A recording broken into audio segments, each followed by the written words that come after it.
എല്ലാവർക്കും വിനീത നമസ്കാരം. ശ്രീമദ് ഭാഗവതം നവമസ്കന്ധം അധ്യായം 2 ശ്ലോകം 8, 9, 10, 11, 12, 13 6 ശ്ലോകങ്ങൾ ഇന്ന് നമുക്ക് നോക്കാം.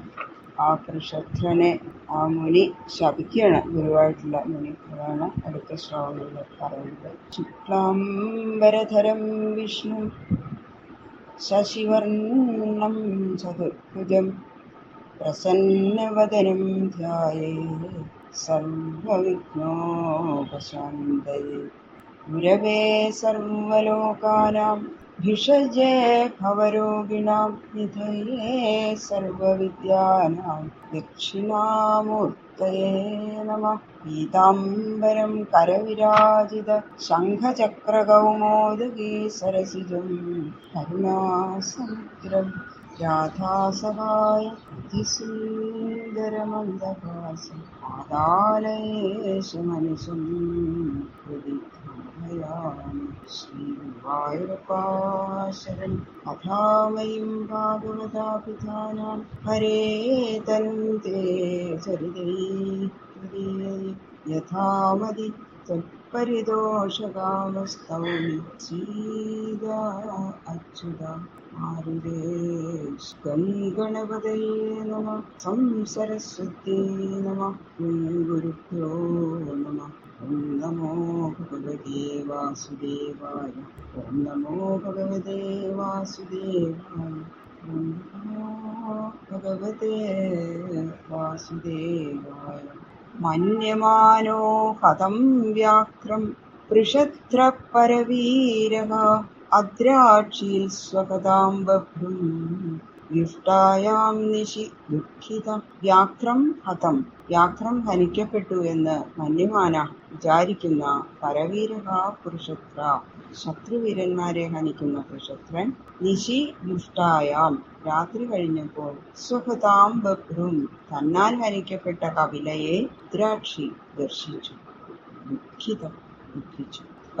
പുലിയാണ് കൊന്നത് എന്നാണല്ലോ വിചാരിച്ചത് വൃഷത്രൻ. അങ്ങനെ ശത്രുഹന്ത്രാവായ വൃഷത്രൻ നേരം പുലർന്നപ്പോഴാണ് തൻ്റെ കൈകൊണ്ട് ഹനിക്കപ്പെട്ടത് കപിലപശുവാണ് എന്ന് കണ്ടു. വല്ലാത്ത ദുഃഖായി വൃഷത്രന്. തം ശശാപകുലാചാര്യ കൃതാഗസം അകാമത നക്ഷത്രബന്ധുശൂദ്രസ്ത്വം കർമ്മണാ ഭവിതാമുന.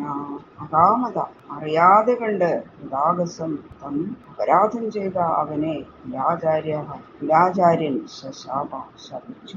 അമുനാ കർമ്മണ, ഈ കർമ്മത്താൽ, ത്വം, നീ, ക്ഷത്രബന്ധു അപി, ക്ഷത്രിയ അധമനായിട്ടുകൂടി ന ഭവിത, ഭവിക്കയില്ല, ശൂദ്രഭവിത, ശൂദ്രനായിട്ട് ഭവിക്കും. വസിഷ്ഠൻ അറിയാതെയാണ് അപരാധം ചെയ്തത് എങ്കിലും ആ കുലാചാര്യനായ വസിഷ്ഠൻ അദ്ദേഹത്തിന് ശപിക്കുകയാണ്. പശുഹിംസാരൂപമായ ഈ കർമ്മം നിമിത്തം, പശുവിന് ഏറ്റവും നീചമായ പ്രവൃത്തിയാണ് ഒരു പശുവിനെ ഹനിക്കുക എന്നുള്ളത്.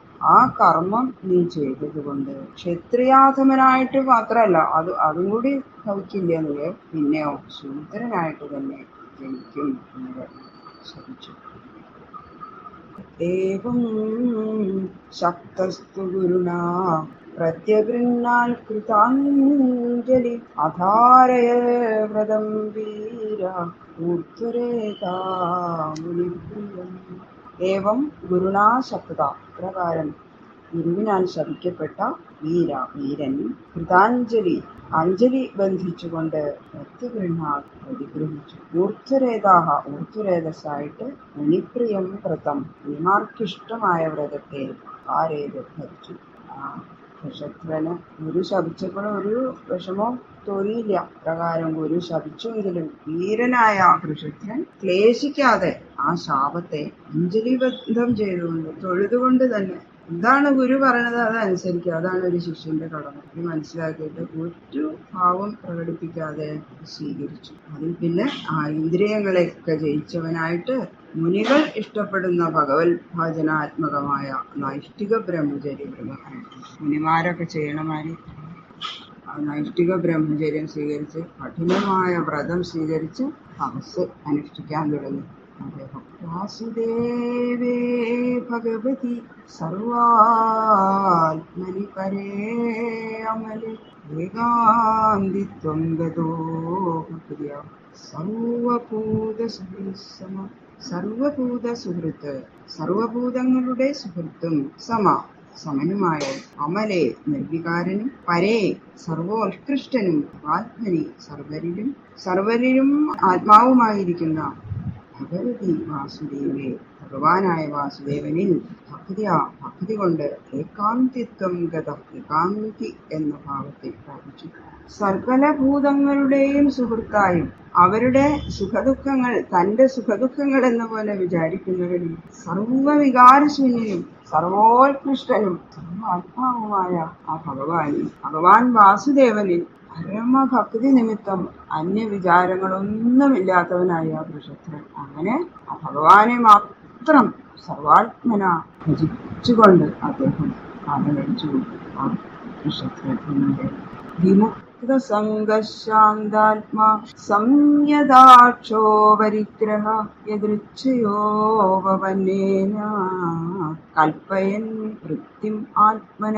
വിമുക്തസംഗ, വിമോചിക്കപ്പെട്ട സംഘത്തോടുകൂടിയവനും, ശാന്താത്മാ, ശാന്തമായ അന്ധകരണത്തോടുകൂടിയവനും, സംയദാക്ഷ, വശീകരിക്കപ്പെട്ട അക്ഷങ്ങളോടുകൂടിയവനും, അപരിഗ്രഹ, പരിഗ്രഹത്തോടു കൂടാത്തവനും, എതിർച്ചയാ ഉപപന്നേന, എതിർച്ചയാ വന്നു ചേരുന്നത് കൊണ്ട്, ആത്മനവൃത്തിയും, ശരീരത്തിന്റെ ആവശ്യത്തെ കൽപ്പിക്കുന്നവനും ആയിരുന്നു. ഇഹലോകത്തിലും പരലോകത്തിലുമുള്ള ആ ഭോഗാശയെ തീരെ അങ്ങോട്ട് ഉപേക്ഷിച്ചു അദ്ദേഹം. എന്നിട്ടോ അന്ധകരണത്തിലെ കാമാദികളൊന്നും ഇല്ലാതെയായി. ഇന്ദ്രിയങ്ങളെല്ലാം കീഴടങ്ങി. ശരീരം നിർവഹണത്തിന് ആവശ്യമായ അതിന് മാത്രമുള്ള ഭക്ഷണം, ജീവൻ നിലനിൽക്കണമല്ലോ, അതിന് മാത്രമുള്ള ഭക്ഷണം മാത്രം കഴിച്ചു. വേറെ ഒന്നിനെയും സ്വീകരിച്ചില്ല. അത് തന്നെ സ്വപ്രയത്നം കൊണ്ട് സമ്പാദിച്ചതല്ല, എതിർച്ചയാ വന്നു ചേരുന്നത്. അതിനു വേണ്ടിയൊന്നും പ്രയത്നിച്ചില്ല അദ്ദേഹം. എതിർച്ചയാ എന്തെങ്കിലും സാധനം കിട്ടിച്ചാൽ അത് ഭക്ഷിക്കും. അങ്ങനെ ശരീരം നിലനിൽക്കുന്നതിന് ആവശ്യമായ ആഹാരം മാത്രം അംഗീകരിച്ച് അങ്ങനെ ജീവിച്ചു പോകും. തപസ് തന്നെ ചെയ്തുകൊണ്ടിരുന്നു അദ്ദേഹം, മുനിമാരെ അനുഷ്ഠിക്കണ പോലെ. ആത്മന്യാത്മാനമാധായ ജ്ഞാനതൃപ്ത സമാഹിത വിചാരമഹീമേതാം ജഡാന്ധവ്യതിരാകൃതി. ആത്മനി, പരമാത്മാവിൽ, ആത്മാനം ആധായ, മനസ്സിനെ ഉറപ്പിച്ചിട്ട്, ജ്ഞാനതൃപ്ത, ജ്ഞാനത്താൽ തൃപ്തനും, സമാഹിത, മനസ്സിനെ അടക്കിയവനുമായി, ജഡാന്ധ ബധിരാകൃതി, ജഡൻ, അന്ധൻ, ബധിരൻ എന്നിവരുടെ മാതിരിയിൽ, ഏതാം മഹിം, ഈ ഭൂമിയെ വിചരിച്ചു. ആ പരമാത്മാവായ ഭഗവാനിൽ മനസ്സിനെ ഇളക്കമില്ലാതെ ഉറപ്പിച്ചു. ഭഗവാൻ മാത്രം അദ്ദേഹത്തിന്റെ ഹൃദയത്തിലെ എപ്പോഴും. അത് നിമിത്തമുണ്ടാകുന്ന അനുഭവരൂപമായ ആനന്ദം എന്തായി? അദ്ദേഹത്തിന്റെ മനസ്സിലെ ഹൃദയത്തിലിങ്ങനെ ആനന്ദം തിരതല്ലിക്കൊണ്ടിരുന്നു. അദ്ദേഹം വളരെ സംതൃപ്തനായി. അദ്ദേഹത്തിന് വേറെ പിന്നെ ശപിച്ചൂലോ എന്നുള്ള വിചാരമൊന്നുമില്ല. ഭഗവാനിൽ മാത്രം മനസ്സുറപ്പിച്ചിരുന്നു. ആനന്ദം ആനന്ദം ആനന്ദം, സച്ചിദാനന്ദം മാത്രം. ആ ആനന്ദാനുഭവം മറയാതിരിക്കാനായിട്ട്, അതിൽ നിന്ന് ചലിക്കാതിരിക്കാൻ മനസ്സിരുത്തി നല്ലോണം ശ്രദ്ധിച്ചു. മറ്റു കാര്യങ്ങളിലൊന്നും ഒട്ടും പ്രവർത്തിക്കാതിരുന്നത് കൊണ്ട് ഒന്നും ചെയ്യാൻ കഴിയാത്ത ജഡനാണോ, ഇതെന്താ ചെയ്യുക, ഇയാളിങ്ങനെ പൊട്ടനാണോ, ജഡനാണോ എന്ന് ജനങ്ങൾക്ക് തോന്നി എന്നാ പറയണത്. അതുപോലെ മറ്റുള്ള ആരൊക്കെയോ ജനങ്ങളെയോ വസ്തുക്കളെയോ, കണ്ണിൽ കാണുന്ന മറ്റു വസ്തുക്കളെ, ഇതൊന്നും അദ്ദേഹം കാണുന്നില്ല. അദ്ദേഹത്തിന്റെ മനസ്സിൽ എപ്പോഴും ഈശ്വരൻ മാത്രം. ആ പരമാത്മാവ്, സച്ചിദാനന്ദം ബ്രഹ്മമായിട്ടുള്ള ആ പരമാത്മാവ് ഇങ്ങനെ നിറഞ്ഞതുകൊണ്ട് അങ്ങനെ സച്ചിദാനന്ദം അനുഭവിച്ചുകൊണ്ട് കിടന്നു. മുമ്പിൽ കാണുന്ന ജനങ്ങളെയോ വേറെ ഒന്നും അദ്ദേഹം കാണുന്നില്ല എന്നാ പറയണത്. ആരുടെയും ശബ്ദവും കേൾക്കണില്ല. ആരെന്ത് പറഞ്ഞാലും ആ ശബ്ദത്തെ ധരിക്കാൻ അദ്ദേഹം ശ്രദ്ധിക്കണേയില്ല. അതുകൊണ്ട് ഇയാളെന്താ ബധിരനാണോ, ഊമയാണോ, ബധിരനാണോ എന്നൊക്കെ ജനങ്ങൾ വിചാരിച്ചു. പൊട്ടനായിരിക്കും. അങ്ങനെ ഈ നിലയില് ഭൂമിയിൽ മുഴുവൻ അദ്ദേഹം ചുറ്റി സഞ്ചരിച്ചു കൊണ്ടിരുന്നു. അങ്ങനെ കാലം കഴിച്ചു എന്ന് പറയുന്നു. ബാക്കിയുള്ള ശ്ലോകങ്ങൾ നാളെ നോക്കാം. സർവത്ര ഗോവിന്ദനാമ സങ്കീർത്തനം. ഗോവിന്ദ ഗോവിന്ദ.